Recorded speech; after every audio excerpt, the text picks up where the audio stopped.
Hello and welcome to another modelling video. This is Alan from the Man at YouTube with another update video on the unorthodox modification of a mastergrade. And these are the biggest players in the picture for this project, a one-on-one on a diorama piece, being this large circular piece of wood, the Shah Aznable mastergrade Gundam, and from the previous two videos, the perfect Gundam. Luckily I have the 1:144 MSV version, so I was able to look at the box art.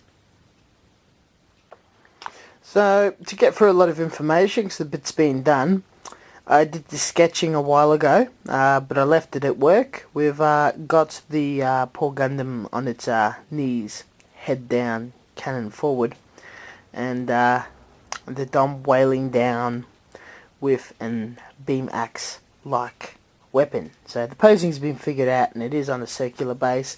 I have designed in my brain what the base is going to be themed and look like, and appropriate supplies have been bought. So let's start looking at modifications. I've got half round 1mm piece strip styrene.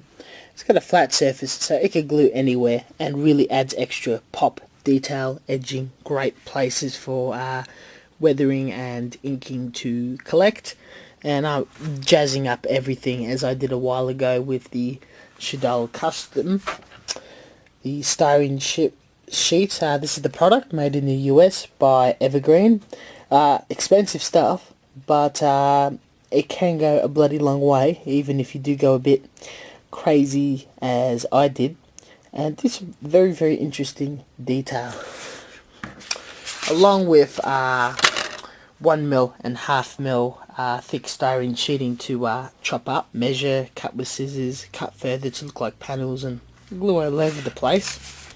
And for the diorama, I've got some architectural checker plates and this sort of corrugated look to make some sort of hanger, to make some sort of airfield. This is not styrene, it will require different glue, most likely PVA, but it's going to be alright. Now the perfect Gundam. A lot has happened to him. Plenty of styrene sheeting and tubing mods, as a lot of the random small detailed pieces from the real grade is almost exhausted, and we could just see little bits of styrene all over the place with all the different clashing colours. It does look shithouse now, but painted, inked up in a very drab basic colour scheme and some trick weathering, it will start looking a bit more interesting. Little pipe work or wire coming out of the cut beam pieces. You can see in the crotch there some half round piping, styrene work, more styrene work on the cannon, excuse me. Back side of the feet. The feet's very very plain, as well as the back of the legs, so a lot of work needs to be applied there.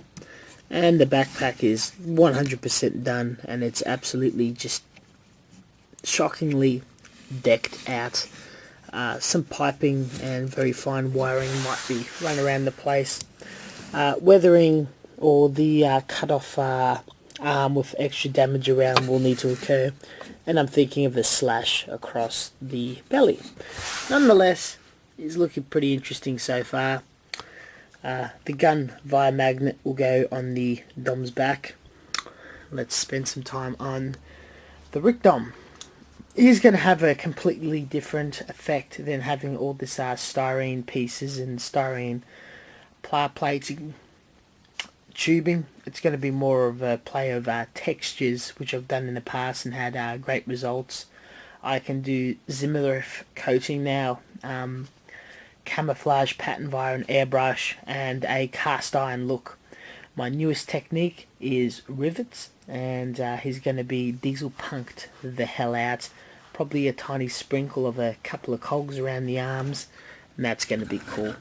To jazz him up a bit, I wanted to extend his skirt a bit for the gun to sit on, and a weapon definitely needs to be scratch built. This is still a bit rough, but just a coat of sandpaper and a couple of coats of squadron and more sandpaper. It's going to be good enough for the Zimmerf coating to go over. Way of progress, very happy. I'm going to have plenty of time off, or night shift after work time to work on these guys and just get a massive amount of work done. This dude is so close to being finished, it's not funny. Texture work is a very fast process, so that's not much of a problem.